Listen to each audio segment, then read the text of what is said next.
Hey guys, yes, we're back again with another slice of tabletop gaming fun. And if you're a fan of horror, then stay tuned to hear about some of the latest developments in horror and some very cool models from malifaux. And if not, well, we also have plenty of sci-fi, fantasy and other stuff to tempt you with. So without further ado, let's dive in. While some of the more fiendish models from Dorado might remind you of an image from a Hieronymus Bosch painting, they're nevertheless popular, especially in Europe and amongst fans of the early French edition of the rulebook. Check out these releases from Cypher Studios, and while they might not be to everyone's taste, you could certainly find a place for them in your demonic army or even your empire force if you only wanted the human models.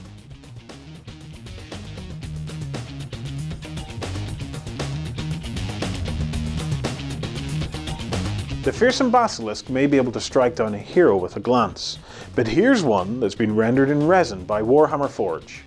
If you play Dungeons & Dragons or Pathfinder, you may well be in the market for one of these beasties to serve as an elite monster to battle your motley crew of dungeon-delving adventurers. However, if you play one of the bigger fantasy battle games, you may well have come up with some rules and stats for yourself if you wanted to field this terrifying King of Serpents in your reptilian army. Of course, Warhammer Forge has some experimental rules already made for Warhammer Fantasy Battles on their website. However, if you have some ideas on how you would stat this monster up for a game like Kings of War or Gods of Battle, then why not email them to us here at Beasts of War with submissions at beastsofwar.com, and you never know, we may put them up for our fans to download.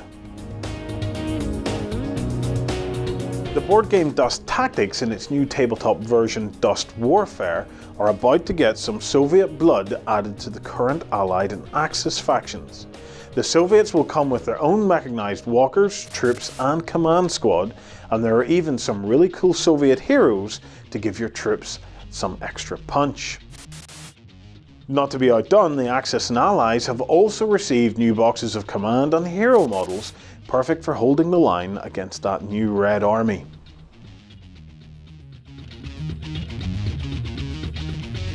Fantasy football is always popular, and the female elven players from Greebo are similarly popular amongst aficionados for their excellent sculpts and other attributes. These two star players are the latest to join the ranks of the Sylvan Elf team and are somewhat more reserved than some of the other models in their range. However, if you're a player of a Necromantic or Norse team, you might be interested in the Greebo Flesh Golem, or perhaps the Snow Troll. If you're looking for a solid lump of somewhat dead flesh to form a solid block against opposing heavy hitters, then the Flesh Golem, well, he's your man. Or many men, depending on the number of parts used. Oh, and don't try to give him some complex plays, for the Flesh Golem, hit that one really hard, could be considered complicated. Apps, well, they're all the rage for tabletop games nowadays, but the jury is still out on how useful they actually are. However, the guys over at Privateer Press have announced the release of their War Room app.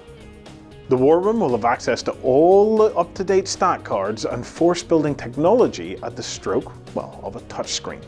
Does this spell the doom of the humble rulebook? We're betting it doesn't, but there's nothing like the feeling of the spine of a rigid hardback clenched in your fist to make you feel like you've got something substantial for your money. I've yet to feel the same level of satisfaction when purchasing an app, so what do you guys think? Infinity is well loved by fans for its anime-inspired art style and fantastically detailed models. However, this style can be difficult for all but the most dedicated modeler to replicate, well, on their game board. However, MicroArt Studio have come to your rescue with some easy-to-assemble laser-cut terrain kits specifically designed with the Infinity game in mind. We have these superb holographic advertising boards complete with acrylic inserts depicting the cool anime art. But of course that's not all. There are a number of cool additions from walls to apartment blocks to computerized displays that also feature these acrylic inserts. If you're a keen Infinity player and you want some cool terrain that's only a spray and a wash away from tabletop readiness, then you really should go and check them out. If you find yourself at a loose end on April 21st and you're near London, then you might want to make plans to get to Salute 2012 over at the Excel Centre in London's Docklands. All the major players in the UK tabletop gaming industry, well, they're all going to be there, plus loads from further afield. And you'll get the chance to see some of the newest and best talent from the gaming world. They'll be painting, demonstrating games, and pressing the flesh with their fans. The list of this year's games and traders and the details of how to get tickets and travel are all available on the Salute website. The Beasts of War team are pulling out all the stops to get to Salute, so bar something catastrophic, you can be sure to see at least a few familiar faces at the Excel Centre on the day. Last year was great, and you can check out some of the interview videos we recorded on the Beasts of War website now. Japanese mythology serves as the inspiration for the game Bushido, and their most recent round of models, well, they're no exception. Some of the models are still at the concept stage, but the guys over at GCT Studios are pushing forward with their release schedule, and if you're keen on Eastern designs, you'll not be disappointed one bit by their style. So if you're looking for some ninja or samurai and perhaps a cool new game with a more oriental feel, then why not take a trip to the GCT Studios website and check out what Bushido has to offer. The dark skirmish game malifaux has steadily gained popularity over the last year, and with sculpts like these, it's easy to see why people just love the whole mix of Wild West, steampunk, and the macabre that malifaux models epitomise. The range of models available for the game has been steadily increasing, with alternative master models to lead your gangs, and larger sized avatar models set to make your force a stunning tabletop experience, as well as fun. If you're a fan of malifaux, then why not come on over to the Beasts of War website and tell us all about it. We're looking for a malifaux czar to help us kickstart game coverage for this gruesome game, and you might just be the player that we're looking for. Check out these ruin bases from German company Tabletop Art. A well-painted base, well, it can really set a miniature apart from the rest, and who doesn't want their heroes and generals of their army, well, to be a step above the quality of their normal troops. However, as many tournaments give out points, or at least limit penalties for models that are properly based, perhaps a few precast bases are an easy way to sort that out, especially if you're time limited, which, let's face it, is one of the big complaints from most mature gamers. Warlord Games have announced the release of their plastic 28mm US Army. Yep, it looks like the Allies are set to make a comeback against the 28mm might of the Third Reich. Containing a whopping 25 models, this box gives you the guts of a starter army for any 28mm World War II games, or even weird World War games, and is chock full of weapon options. An army grunts with faces straight from the pages of Commando comics. However, if your tastes are more Eastern Front, then check out the Soviet Assault Engineers. These armoured warriors are clad in stout metal armour, more reminiscent of the medieval battlefield. But if the stories are to be believed, these plates saved more than a few lives on the battlefield. Perhaps with some homebrew rules, they might save some of your forces too. The Core is a new faction for the post-apocalyptic skirmish game Dark Age, and we've got 3 models to look at so far. The Pathfinder, a savage conglomeration of claws and armour designed to mince up your opponent into a nice spicy man bolognese. The Rend, a chainsaw-armed robot infantryman ready to cut a swath of destruction through enemy ranks. And a menial bot, the mechanical foot soldier of the Core ranks. We look forward to getting a glimpse of the next wave of Core models very soon, so stay tuned to Beasts of War if you're the kind of guy or gal who likes spiky, robot death machines. The Cerebus weapons platform from Puppets War isn't just a cool upgrade to stick onto your favourite tank model. Oh no, it could also serve as a static weapons emplacement, or with a little conversion you could add some tracks, and hey, it's a vehicle in its own right. Either way, these twin-linked flak cannons could easily represent your favourite weapon loadout for an anti-aircraft gun, or with a lower position on the guns, anti-tank. And let's face facts, which 40k player out there isn't looking for twin-linked autocannons or just a set of big shooters for your horde of greenskins?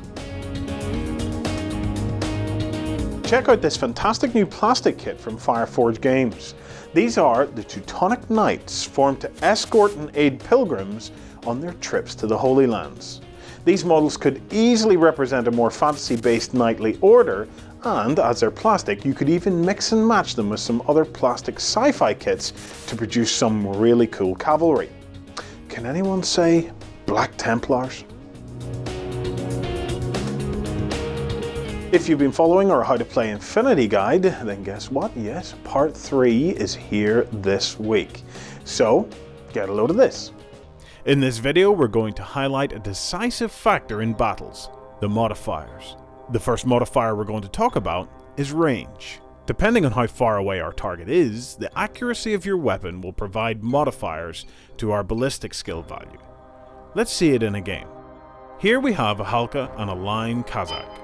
They're both going to shoot at each other with their rifles, but the long distance between them means a higher difficulty. The optimum range of their rifles is less than the distance between them, so they both suffer a -3 modifier. 11 minus 3 equals 8, so both will hit on an 8 or less. But what happens if we add to this confrontation a figure armed with a sniper rifle?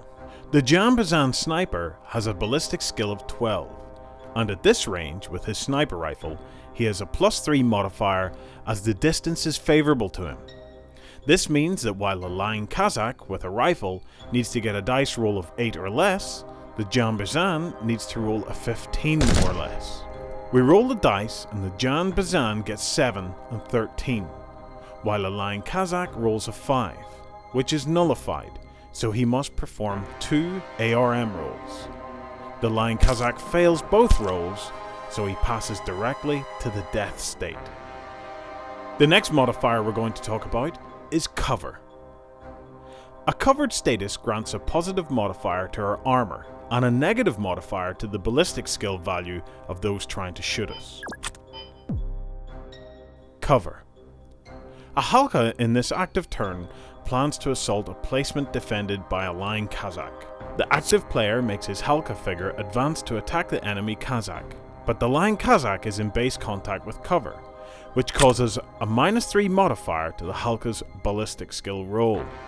I have to point out that if the Line Kazakh figure is not in base-to-base contact with cover, then the figure will not have the cover modifiers. Let's see what happens. The Halka gets a 10, a 7 and a 3. The Line Kazakh gets a 5. A dice roll of 10 would normally be enough for the Halka to hit, but the cover of his enemy reduces his ballistic skill to only 8. However, the 7 is a successful hit. The Kazakh must now perform an arm roll. But what happens now? The Line Kazakh has a +3 modifier due to the cover. The ARM roll is a 12. Adding the +3 modifier for cover and the Line Kazakh's ARM value of 1, the damage value of the Halka's weapon is beaten, so the Line Kazakh survives.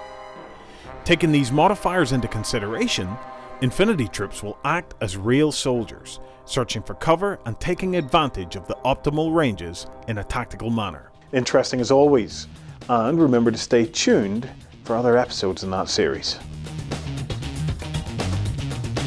So that about wraps it up for another episode. If you want to stay abreast of the latest news and new releases, then you can come and check us out at www.beastsofwar.com. You can also like us on Facebook, follow us on Twitter, or subscribe to our YouTube channel. There's something new every day, so if you're looking for a quick fix of gaming action, then don't forget to check in often. So until next time, you have been watching On the Table.